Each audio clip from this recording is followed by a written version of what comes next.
Assalamualaikum warahmatullahi wabarakatuh. Halo, Masa Lovers. Kita jumpa lagi.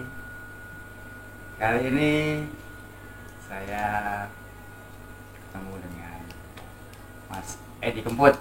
Ya, Mas. Apa kabar, Mas? Baik, alhamdulillah. Alhamdulillah baik.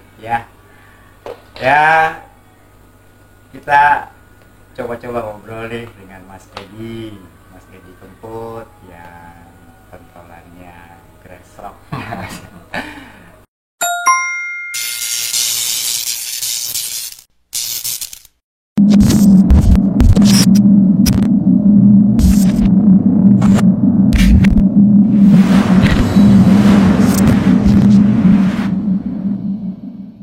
Gitarnya Mas ya, gitar ya?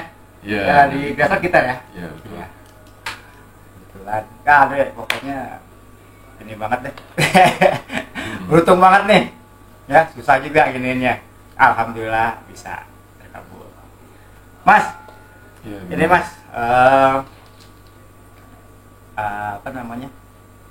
Sebenarnya intinya nih Mas, kita ngelihat Mas Edi yang sekarang nih, kenapa bisa begini nih? Istilahnya kan dari pemain rock yang dulunya gimana gitu kan, sampai bisa sekarang, wah Mas Edi sekarang udah begini gitu. Gimana tuh Mas? Kita perjalanan aja dulu deh. Awalnya Mas Edi bisa main musik tuh gimana sih awalnya Mas? Tahun kapan gitu Mas? Iya. Sejak kapan? Saya main musik sejak SMP kali ya. SMP Mas ya? Ya. Di Surabaya dulu ya Mas ya? Surabaya dulu. SMP Negeri 2. SMP Negeri 2. Ya. Ya. Oh, itu udah punya grup tuh Mas? Enggak. Jadi saya cuman ini aja. Cuman apa ya? Cheers leadersnya ya. Cheers leader? Iya. Iya, apa? Penggembira lah gitu. Oh, belum punya band sampai saat ini Belum, Mas? masih SMP. Masih SMP. Jadi apa? Masih suka ngelihat gitu. Cuman tertarik sih pengen main, cuman gak ada yang ngajakin gitu. Cuman ya waktu itu juga saya baru belajar gitar apa akustik. Belum belajar inilah, belum belajar elektrik gitar gitu. Belum pernah pegang gitu. Ngeliatin mereka ngeband nih, wah asik juga nih. Dulu siapa sering ngeliatnya siapa Mas? Waktu zamannya Mas Edi SMP itu sering nontonnya yang jadi idolanya? Terus zaman saya paling band apa itu ya? Bani Adam itu si Farid Harja. Oh itu dulu ininya Mas ya? Gembels, Gomblo, almarhum Gomblo. Ya alhamdulillah setelah lulus SMA malah diajakin almarhum Gomblo rekaman, bantuin ngisi gitar di album yang terakhir itu malah. Oh. Ya. Pas setelah lulus SMA. Lulus SMA. Ya. Jadi proses bermusik saya itu ketika saya sekolah itu, Ya. proses ngebandnya, terus rekamannya gitu, rekaman studio gitu ya. Oh itu di zaman Ya, SMA? SMA, ya. Udah mulai masuk Sudah studio rekaman Mas? Sudah. Cuman yang belum profesional, artinya waktu SMA itu saya sama dulu ada Paman Dolit ya, pernah tahu ya? Dr. Dolittle itu. Nah itu saya bantuin bikin musik anak-anak gitu sama dia berdua gitu. Di TVRI Surabaya gitu kan. Udah dapat duit lumayan lah, duit rokok lah gitu. Nah, kemudian SMA Negeri 2 saya. SMP Negeri 2, SMA juga SMA Negeri 2 Mas ya? Iya. Di situ juga beberapa kali lah ngisi acara TV gitu. Sama kita udah punya grup waktu itu. Grup Dr. Dolittle. Kalau SMA belum ada grup. SMA ada grup saya, bahkan yang Dr. Dolittle. SMA grup SMA saya RAZ program, RAZ program. Itu ya, itu ngisi acara di TVRI, jadi ngerti proses rekaman gitu. Dan udah mulai belajar, oh rekaman tuh begini gitu. Itu masih sekolah tuh Mas ya, udah sekolah. mulai. Udah dari sekolah aja udah mulai, udah masuk ke profesional sebenarnya itu Mas, udah masuk masuk TVRI saat itu ya. Terus perjalanan akhirnya bisa sebelum nyampe ke Grassrock-nya itu Mas? Sebelum nyampe ke Grassrock, nah saya punya grup itu, punya grup awareness program itu. Terus ada apa ya, sebelum ke Grassrock itu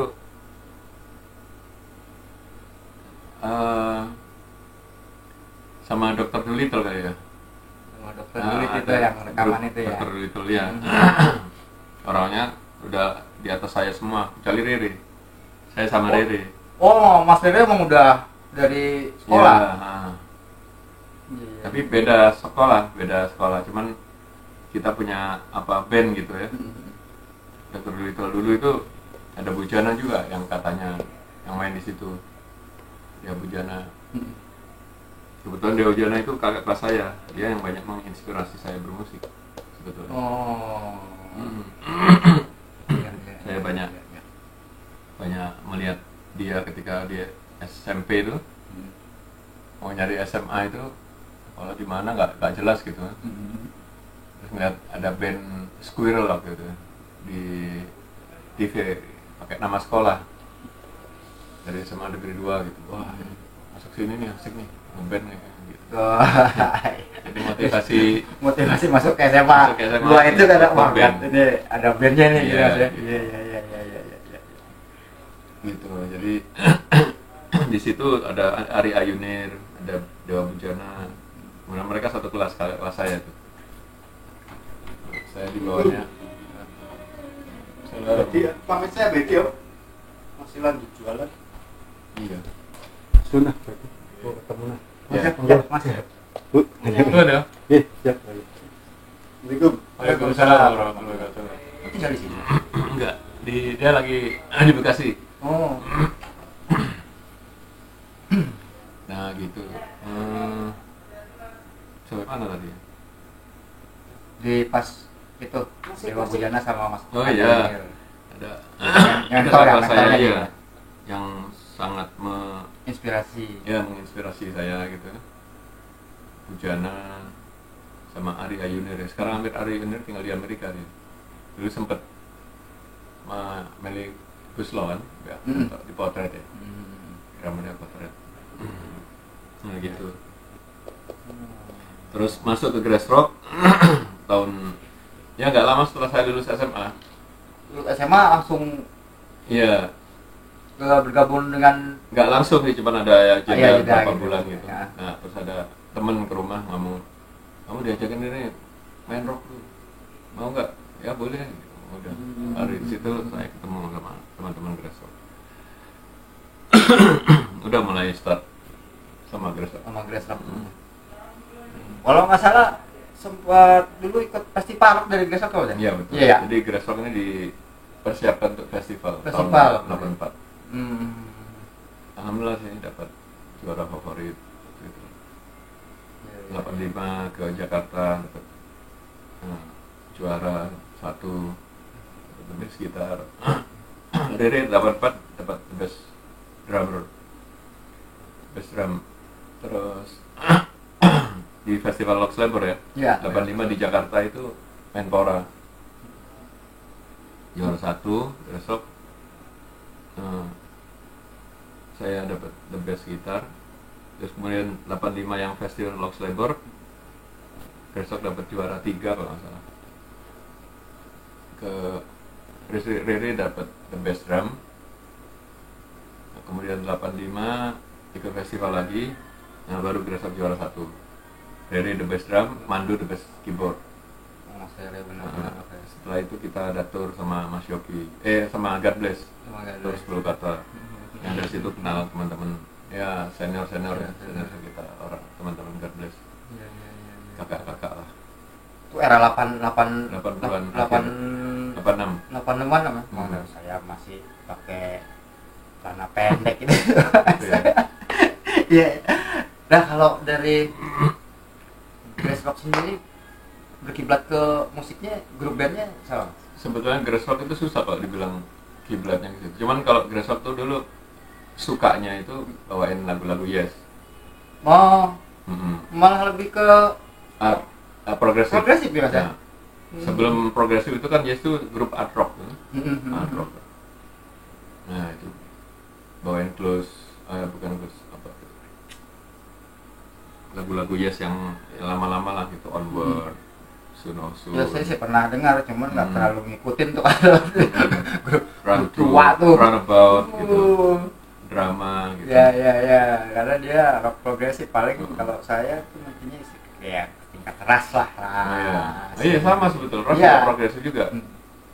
Kalau biasanya kan Kalau Yes yang lama itu begitu Trevor Rabin masuk baru progresif itu yang Honor of Lonely Heart.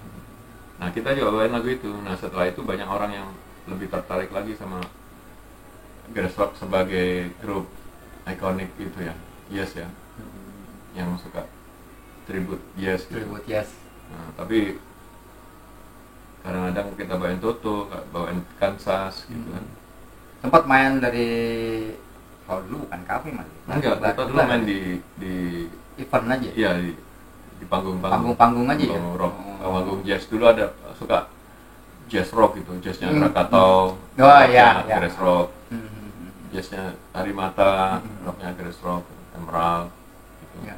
Ya kita suka ketemu sama teman-teman yang di genre jazz itu, ketemu Johnny Sendra, Erwin Gutawa, Indra Lesmana gitu kan, Iwang Nur Said. Gitu. Akhirnya ya udah begitu kita hijrah ke Jakarta, ketemu mereka itu udah nggak canggung, udah kayak temen yang sudah lama kenal gitu. Bisa bantuin gua nggak? Bisa. Ya bisa, coba aja ya. Ya begitu coba cocok, udah terus lanjut sama Erwin aku itu. Minta Iwang Said sampai lanjut ke sama Bang Iwan Fals itu ya, acara yang live gitu ya, reguler itu ya, di Trans Ya. 2003. Kemudian ya itu ketemu Aminoto Kosin, ketemu Mas Yogi, Mas Yanantono, itu jadi udah ketika kita berhijrah ke Jakarta itu sudah banyak teman. Kapan pas ke Jakarta mas? Tahun berapa? Kalau Satu rombongan Grass itu ya? tahun 84 itu 84. ya, 84 tuh ada festival selain di Surabaya ada di Jakarta juga. Nah, waktu itu rivalnya Makara masih lengkap tuh, ada Hari Mukti nyanyi, ada Kandri Muhammad Makara, terus ada Second Smile Andi Ayuni dan almarhum, terus ya banyak lah gitu. Nah itu Grassrock cuman pengenalan aja. Dari situ saya ngeliat pertama kali, saya ingat band Sas itu ya perform. Luar biasa nih, Sas bertiga doang gitu, terus Surabaya nih. Bertiga doang. Saat itu Ucok yang masalah? Enggak, Mas Ucok udah nggak ada, udah mau Ucok sendiri, Ucok NAK. Oh iya. Kalau itu Sas, Mas Arthur, Mas Tanjung, Mas Zainal Abidin, bertiga main rock. Wah ini Sas, keren. Tapi emang di era itu rock lagi bangkit-bangkitnya Indonesia itu masih. Iya betul. Ya, itu ya. Tahun 80 sampai 90 tuh. Benar. Kemudian tahun 84 itu saya mulai kenal Jakarta, mulai coba tinggal di sana sama Rere. Kebetulan keluarganya Rere, Mas Yudi itu punya rumah di sini, di Jakarta waktu itu, di Penjernihan 1 Kejampongan itu. Ya. Nah, dan mereka kan masih ada hubungan sepupuan sama Bim sama kakak, itu masih sepupu kan, jadi udah satu keluarga lah udah. Ya. Kita sama Slang itu udah kayak, kalau bicara Slang sebetulnya nggak lepas dari Grassrock, bicara Grassrock ya nggak lepas dari Slang. Sejarahnya itu berdua karena. Oh gitu mas ya? Waduh, baru tahu. Saling, kalau Grassrock di Jakarta kita latihannya di tempatnya Slang. Di Potlot gitu kan? Kalau Slang ke Surabaya, tinggalnya latihannya di rumah, di tempatnya Grassrock. Jadi udah tahu juga. Iya. Bagian lah ya, Grassrock bagian secara dari Slang juga bagian secara dari Grassrock. Tuh, Mas Lovers baru tahu juga nih Mas Jadi yang ngomong nih. Kalau sepupuannya itu antar Mas Yudi, yang main bassnya Grassrock almarhum, Dayan, Rere, Mas Bim Bim, Kakak. Terus dulu ada main bassnya si Slang itu Bang Denny. Sekarang jadi manajernya Slang, Bang Denny. Nggak main bass. Nah, gitu. Jadi mereka satu keluarga, satu nenek. Sepupuan berarti Mas. Sepupuan, Ya. Bapak ibunya itu adik kakak. Kemudian tahun 87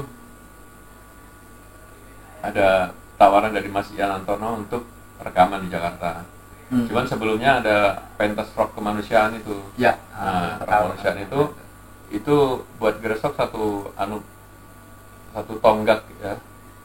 Jadi dari semua grup itu yang saya perhatikan yang bawain karya sendiri cuman Grassrock sama God Bless waktu itu. Grassrock sama Sas kalau misalnya. Sas bawain lagu sendiri, karya-karya sendiri gitu. Yang lainnya tuh ada masih bawain lagu-lagu orang gitu kan. Ya. Mancing euforia penonton. Tapi dari situ Grassrock coba bawain lagu sendiri dah gitu. Udah diterima nggak terima udah biarin gitu. Tapi ya alhamdulillah ternyata ya responnya bagus. Justru Mas Ian malah Waktu itu buat lagu apa tuh Mas? Prasangka yang sudah ada itu. Prasangka. Ada langkah-langkah.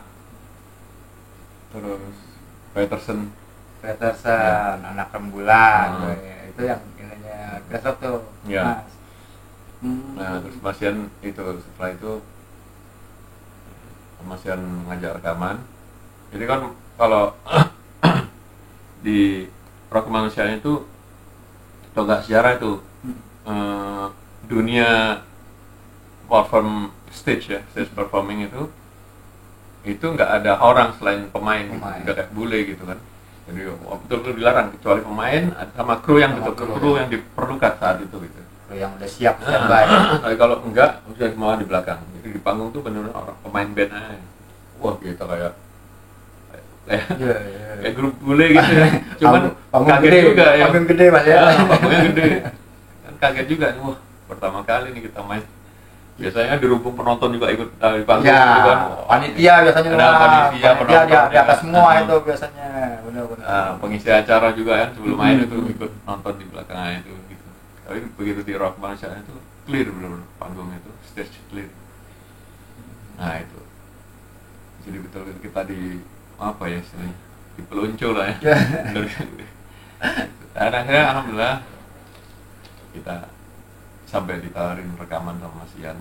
Akhirnya dari situlah Grassrock ya mulai berproses ya berkarya di Jakarta. Nah sudah sejak itu ya semakin banyak kegiatan semakin lalai kalau kita hubungkan sama hijrah kita ya. Ya, benar Mas. Semakin kejar dunia, semakin lalai dengan akhirat. Tapi dulu kan belum terpikir. Belum terpikir Mas ya. Masih asik lah pokoknya Mas ya. Tapi untungnya ya keluarga saya ini kan religius gitu kan. Ibu saya, kakak-kakak saya. Jadi selalu ngingetin jangan lupa sholat. Iya Bu. Dia nggak sholat juga. Iya Bu. Gitu. Grassrock sempat berapa album Mas? Grassrock itu sampai sekarang ada 5 album. 5 ya? 5 album, 2 single. 2 single. Banyak juga ya. Kalau lu tour mah se-Indonesia udah semua Mas. Iya. 5 album perjalanan sampai yang terakhir tahun berapa tuh Mas? Terakhir yang kalau yang terakhir itu sudah tahun 2000-an. Kalau yang formasi pertama itu tahun 98 pas Indonesia Chaos tuh. Pas reformasi itu. Reformasi. 98. Itu terakhir. Yang versi pertama ya, formasi pertama ya. Pas perubahan formasi kedua itu album berapa? Itu ya itu yang kelima itu. Cuman kolaborasi kan. Ada 3 grup, ada Bumerang sama Bandit itu ya Upun kapten itu sama sangnya penyanyi Darius itu. Ya itu. Gresok 4 lagu, yang mereka 3 lagu. Itu. Nah, Gitu, Rob. Mas Edi ini berubahnya itu pas di album keberapa atau sudah lewat dari album itu, Mas? Sebetulnya Sampai nggak perubahan kepikiran. itu mulai pas album terakhir yang formasi pertama itu, Mhm. album keempat itu. Karena saya sudah mulai menikah kan. Oh, Nah, di situ ya. Saya ketemu sama istri saya, calon istri saya waktu itu bilang, tapi saya nggak mau kamu mabok ya gitu. Ketemu di mana, Mas? Ketemu kan itu teman saya sebetulnya, teman kecil gitu. Oh, Iya. teman kecil. Ya, tapi nggak pernah ya. nggak pernah pacaran. Oh, iya. Jadi kita saya mau menikah baru saya datangi dia. Di Surabaya berarti, Mas ya? Iya. Oh. Ayo nikah yuk. Apa nih tiba-tiba nikah? Lu ya tembak aja langsung. Iya. Gitu. Iya. Ya alhamdulillah sampai sekarang. Itu tahun berapa, Mas? Ini kan Tahun 94 saya nikah. 94 ya? Mm-mm. Oh. Berarti pas dari tahun 94 ke sini itu udah mulai hijrah Mas Edi apa? 94 ke sini maksudnya? Hijrahnya Mas Edi. 94 tuh belum, masih nyuri-nyuri saya disuruh. Ya karena saya udah Tapi menikahnya 94. Nikah 94. Paling hijrah saya kan 2000-an lah. Pas benar-benar itu. Masih nyelip, masih di belakang istri masih Oke kan karena sih keluar ya, karena kan masih kumpulan sama Masih ada. ya masa banyak setan-setan. Iya. Setan-setan rock and roll. Kan, itu Mas yang jadi kadang saya suka ngelihatnya. Iya. Mereka itu rock and roll. Tapi kenapa bisa? Sekarang kok bisa pikiran begitu karena kan susah untuk itunya Mas. Sebetulnya rockers ini juga manusia juga. Ya. Ya kan, punya fitrah. Ya. Ya fitrahnya manusia nih sebetulnya kepingin kebahagiaan. Ya kan? Nah, kebahagiaan itu kalau fitrahnya manusia itu kalau yang saya pelajari itu ada di dalam agama, tidak di dalam musik. Ya. Sehebat-hebat kamu main musik,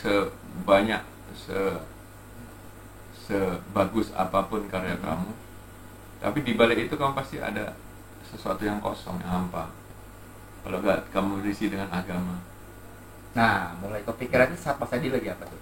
Mulai justru saya stagnan di permabukan itu. Udah capek mabok, udah mau ngapain lagi gitu. Semuanya sudah, ya, duit ada gitu kan. Semua udah pokoknya Mm-mm. kegembiraan, pokoknya hura-hura udah semua gitu Sudah Mas ya? semua.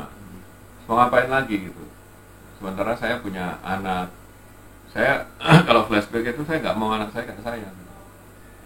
Iya, akhirnya kepikiran gitu setelah kita merasakan. Nah, ya kan bener kan? Iya. Kalau orang mikir, oh Ya. cuek aja biarin anak gua kayak gini, itu Iya. bohong, membohongi dirinya sendiri. Gitu. Iya. Seorang ayah, seorang ibu, seorang tua itu pasti kepingin anaknya baik. Gitu. Cuman standar kebaikan itu kan berbeda-beda orang kan, Iya. ya kan? Ada orang yang menginginkan anaknya itu dibawa ke agama, ada yang dibawa ke musik, ada yang dibawa ke pendidikan dan sebagainya. Kalau saya bawa ke pendidikan dan agama, gitu. Karena memang basic saya dari kecil sudah dididik sama agama, gitu. Jadi ketika saya ya sudah setinggi ya, nggak pernah nginjak bumi lah gitu ya, flying gitu terus, itu terpikir juga sampai kapan ini. Nanti kalau gue juga nggak tahu kapan gue mati gitu kan.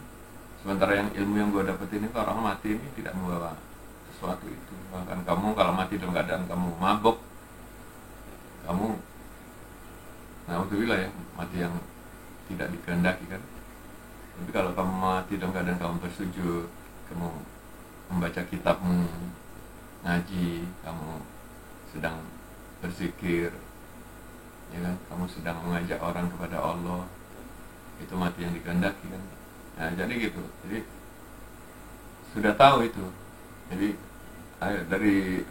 dari start itu mau ngapain lagi, terus timbul rasa takutan akan, karena kalau orang beriman tuh pasti sadar bahwa dia nanti mau nggak mau kamu akan masuk kubur gitu. Nah kalau kita sudah punya ilmu, kubur itu ada dua.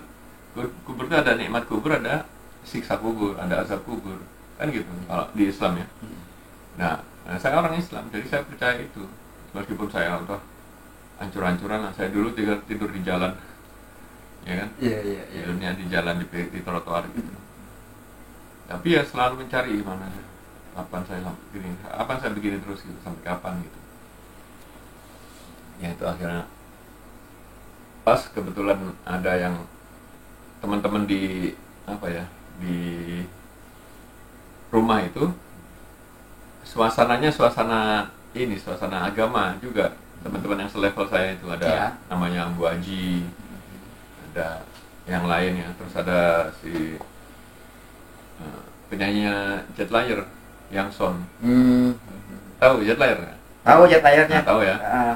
Nah itu penyanyinya tuh ternyata tinggal di yang deket stasiun Bojonggede itu.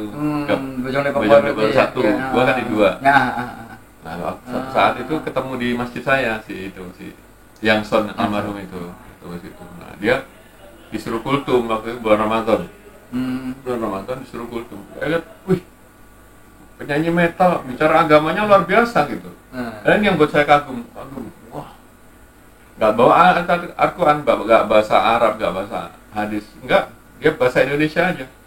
Cuman di saat yang disampaikan itu menyentuh hati. Wah, kok bisa ini orang penyanyi metal bisa begini? Namanya Yangson. Ini kan mu'alaf ya, saya pikir gitu kan. Nama Yangson. Mu'alaf nih kan, bukan orang Islam ini. Wah, gue yang Islam nggak bisa seperti dia nih gitu kan.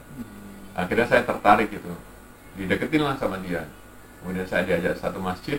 Di situ ketemu sama teman-teman yang nakal-nakal juga dulu. Jadi di masjid itu tempatnya teman-teman kayak gue yang nakal itu. Iya. Mabok lah, ngapain lah gitu kan. Ya Allah. Ada namanya Anca Hais, sudah meninggal ya. Alhamdulillah, insya Allah meninggalnya husnul khatimah. Ada Cecep AS, tulis lagu itu. Ya, tahu. Top nih. Sudah hijrah. Ada Irfan Rotor. Nah, terus ada Haji Maimun. Haji Maimun itu Emon, dulu gitarisnya Rockles, namanya Emon, anaknya menteri Pak Sony Arsono almarhum. Nah di situ almarhum Gitarolis. Ya. Nah saya, ini kok bangsa saya di sini semua gitu. Oh, Wah, ketemu di situ Mas ya? Iya, terus kata teman salah satunya, enak ngaji sini Oh iya, ya udah deh, oke gitu. Jadi emang ngajinya emang enak gitu. Ngaji itu yang istilahnya yang dituju itu hati kita gitu, yang digarap gitu ya, istilah yang dijahit itu, yang dibetulin tuh hati kita. Jadi nggak banyak tugas PR ngapalin apa nggak ada, kan kamu dengerin aja, dengerin kamu sungguh-sungguh dengerin. Nah udah, bukan satu-satu, udah kayak ngaji biasa aja di masjid gitu, ada yang penceramah, cuman materi yang dibawakan itu luar biasa, menyentuh hati gitu. Jadi yang disampaikan waktu itu yang saya terkesan itu, kita ini sebagai seorang laki-laki, seorang suami, seorang ayah, ini kadang-kadang kita ini membiarkan keluarga kita itu menuhankan kita gitu. Anak istri kita ini menuhankan kita.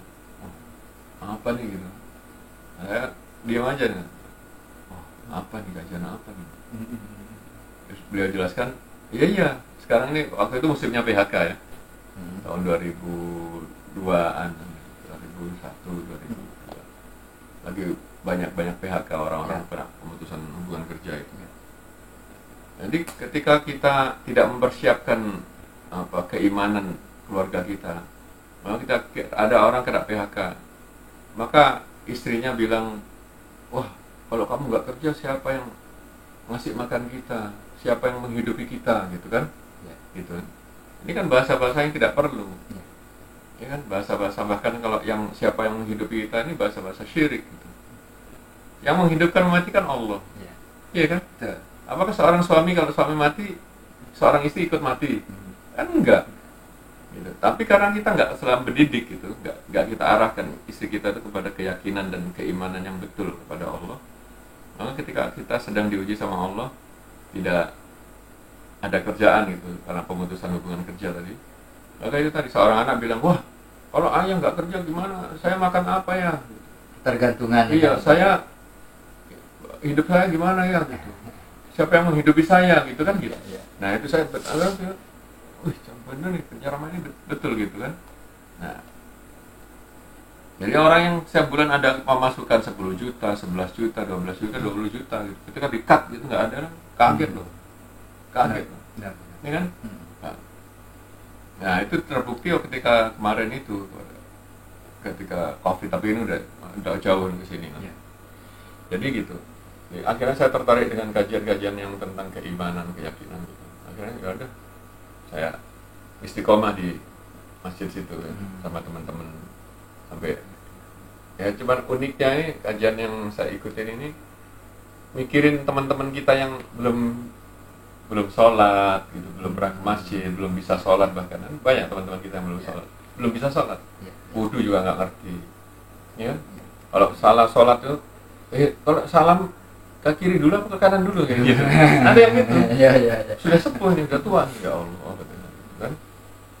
Padahal setelah iman, setelah la ilaha illallah Muhammadur Rasulullah, kalau di Islam itu ada sholat. Iya kan? Ya. Pentingnya sholat. Karena sholat ini solusi seluruh permasalahan. Wasta'inu bisabri wa salat, kata Allah. Carilah atau mintalah pertolongan dengan sabar dan sholat. Kalau ada masalah, nah kalau saya belajar sholat, apa aja belajar sholat, akhirnya dapat jalan keluar gitu. Saya nggak punya pekerjaan tetap ya, musisi nggak punya kantor, nggak ada yang gaji, digaji kalau ada kerjaan. Nah ketika mana itu terbukti ketika Covid ya, Covid 3 tahun saya nggak ada pekerjaan. Betul. Nggak ada yang ngajak ya, semua ya sektor di sektor ini semua lini sedang ambruk lah. Nah ya saya pikir, wah ini saya sedang diuji sama Allah tentang keyakinan saya gitu. Kamu yakin nggak yang memberikan rezeki Allah? Wah, Allah memberikan rezeki itu dengan pekerjaan atau tanpa pekerjaan? Ya. Akhirnya saya jalani aja kehidupan. Saya jalani dengan saya menyibukkan diri supaya pikiran saya nggak kemana-mana. Saya bikin album, ya, album saya tulis delusi Kill the Syndrome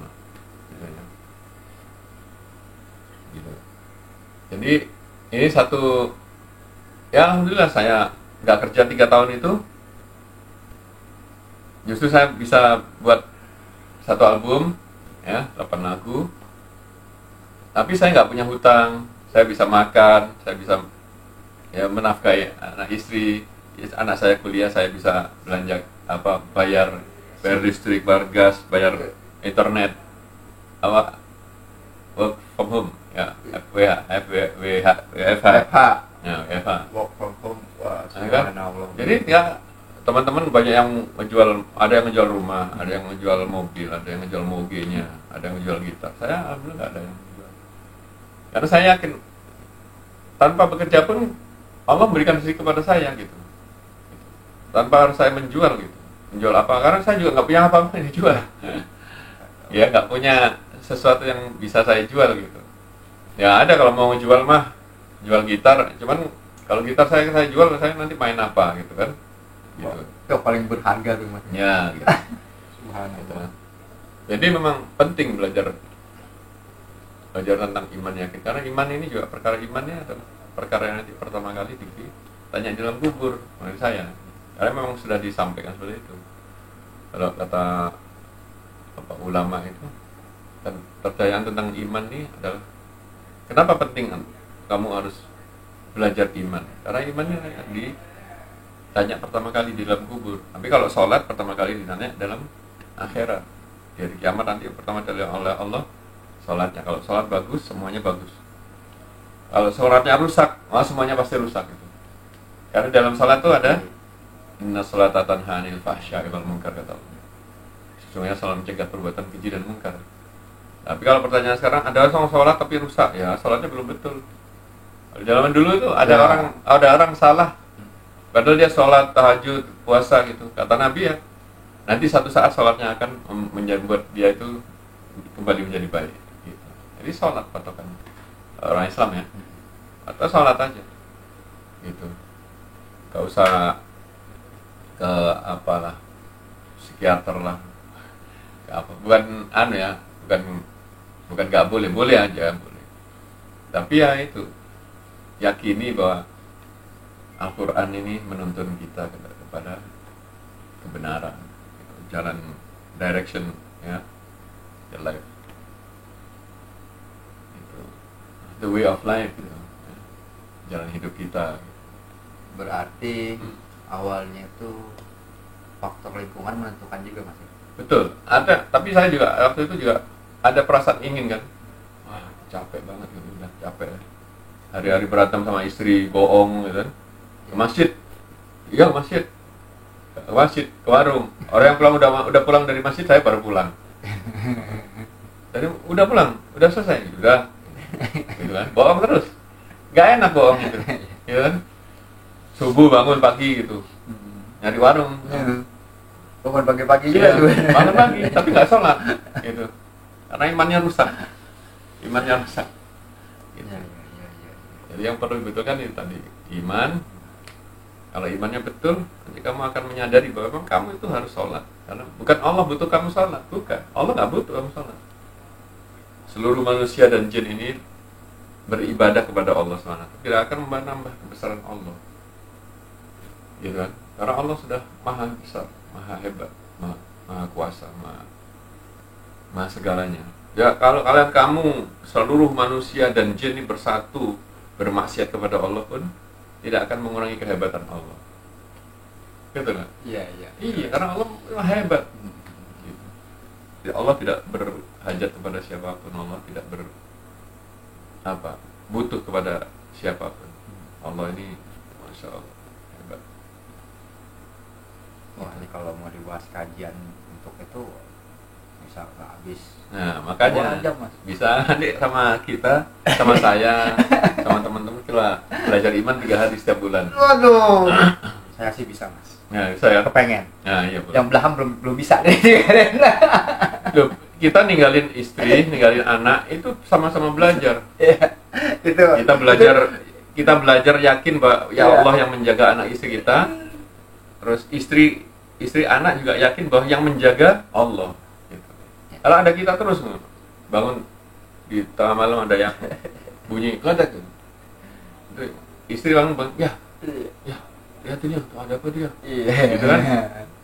Jadi berharapnya kepada masih bergantung sama suaminya. Tapi kalau suami nggak ada, dia minta tolong siapa? Minta tolong sama Allah.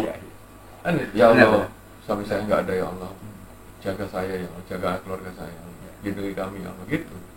Itu contohnya ada Nabi Ibrahim alaihissalam. Ya. Meninggalkan anak istrinya di kota Mekah, nggak ada bekal, nggak ada tanda-tanda kehidupan. Tapi ketika Nabi Ibrahim meninggalkan ini untuk membantu agama Allah, bukan untuk bermaksiat. Kalau kita 3 hari saya ajak ke diskotik ya jangan mau, malah nanti belakang saya nih manusia ya karena kamu bermaksiat. Tapi ini kamu diajak untuk islah diri, memperbaiki diri, terutama masalah imannya. Sholat gak bener, sholat kita rusak, itu bisa disempurnakan dengan sholat sunnah. Puasa kita nggak betul, kurang betul lah ya, banyak kekurangan ya di sana sini. Itu bisa disempurnakan dengan puasa sunnah, puasa Senin, puasa Kamis, dapat 3 hari setiap bulan itu kan, atau puasa Daud. Nah, kemudian haji, haji nggak sempurna gitu, banyak kekurangan di sana sini. Itu bisa disempurnakan dengan umroh, ya kan? Tapi kalau iman nggak sempurna, ini dibersihkan di dalam neraka, bahaya. Kayak besi aja. Besi yang berkarat itu gimana caranya? Dibakar. Menghilangkan karatnya, dibakar dulu baru digosok. Ya, baru hilang karatnya. Nah, jangan sampai kita begitu. Ini bukan ancam. Tapi ini teorinya seperti itu kan? Gitu. Jadi memang ujian kita untuk baik itu selalu ada aja. Wah, dunia dan agama harus seimbang dong gitu. Ini kamu 30 hari 1 bulan dia disuruh minta 3 hari, itu kan nggak imbang, masih kecil sedikit. Kalau mau seimbang, dunia sama agama harus seimbang, dunia akhir harus seimbang. Ya udah 15 hari untuk dunia, 15 hari untuk agama, mau nggak? tambah gak karuan. Orang di mana 3 hari aja alasannya udah langsung siap saya pengen tapi belakang saya. Coba dulu. 3 hari ini mas 10 kan? 10%. 10% gitu. Panjang enggak? Ya, masih makanya kalau mau dikaji ini bisa 2 jam lebih nih mas ini. Iya. Jadi penting. Jadi intinya kita sebagai musisi, sebagai rocker apalagi ya, itu kan identik sama ya gitu, orang pasti negatif dulu ya, apalagi yang bertato-tato gitu kan. Saya tidak melarang, bukan saya, tapi ini kan artinya rockers juga manusia. Rockers tuh punya batasan waktu hidup juga gitu. Nanti jangan sampai pas kita mati kita nggak siap. Iya. Karena nggak ada dispensasi di dalam kubur itu. Oh ini rocker sih nggak apa-apa, udah Asia cincaya nggak ada. Malaikat nggak kenal itu, malaikat kubur. Tetap ditanya man robbuka, siapa Tuhan kamu? Man nabiyuka, man ikhwanuka, man dinuka. Jadi semua ditanya siapa Tuhan kamu. Nah, kita nggak pernah nyembah Allah, nggak pernah sholat. Kita ditanya siapa Tuhan kamu, nggak bisa jawab kita. Man nabiyuka, kita nggak menghidupkan sunnah baginda Nabi SAW. Sunnah baginda Nabi SAW terbesar apa? Dakwah. Nah ini nanti dalam bandungan lagi, apa sisi yang lain lagi nih dakwah. Nah itu lebih dalam lagi nih. Oh, iya. Sama kan sholat tadi mas ya. Betul. Ya kita sholat aja dulu. Orang Islam sholat, musisi Islam sholat. Yang Nasrani ke gereja, ya kan? Yang Buddhis ke biaranya. Jadi intinya, oke, sudah. Ini sesuai ya? Oke. Jadi intinya kita punya Tuhan. Jangan sampai kita tinggalkan Tuhan kita. Karena kalau di Islam, ya sembah Allah. Karena bukan untuk tadi saya sudah jelaskan, Allah nggak butuh kita. Ini untuk kita sendiri. Dengan sholat itu permasalahan kita selesai, dengan sholat badan kita menjadi sehat, dengan sholat hati kita menjadi tenang, dengan sholat Allah akan berkahi rezeki kita. Kurang apa itu? Cuma sholat aja 24 jam bro, waktu sholat tuh cuma 3 menit tadi. Satu waktu 3 menit doang, masa gak mau? Mabok jam-jaman bisa, berdiri di panggung berjam-jam bisa, masa sholat 3 menit doang Allah nggak bisa. Gue yakin teman-teman bisa, rocker ya. Itu tadi Mas Lovers ya, sedikit kisah dari Mas Edi Kempot ya, perjalanan sampai ya terakhir bisa sampai begini ya, dan sedikit wejangan juga tadi, nasihat dari beliau, nasihat buat saya ya mungkin yang melihat juga jadi motivasi. Amin. Mudah-mudahan ya. Betul, kalau mau di ini panjang nih ininya, cuman karena berhubung Mas Edi juga waktunya mepet nih, lagi di studio habis kelar latihan. Jadi mungkin the next saya live nih kajian nih Mas Edi. Oke. Mas Lovers, gitu dulu ya bincang-bincang kita, perjalanan sedikit Mas Edi hingga bisa hijrah sampai saat ini ya, dari perjalanan dari musik rocknya. Mungkin di lain waktu masih ada teman-teman Mas Edi yang lain yang bisa direkomendasiin lah. Boleh. Oke. Jadi ya, banyak Mas Edi ya. Banyak ada ya. Mudah-mudahan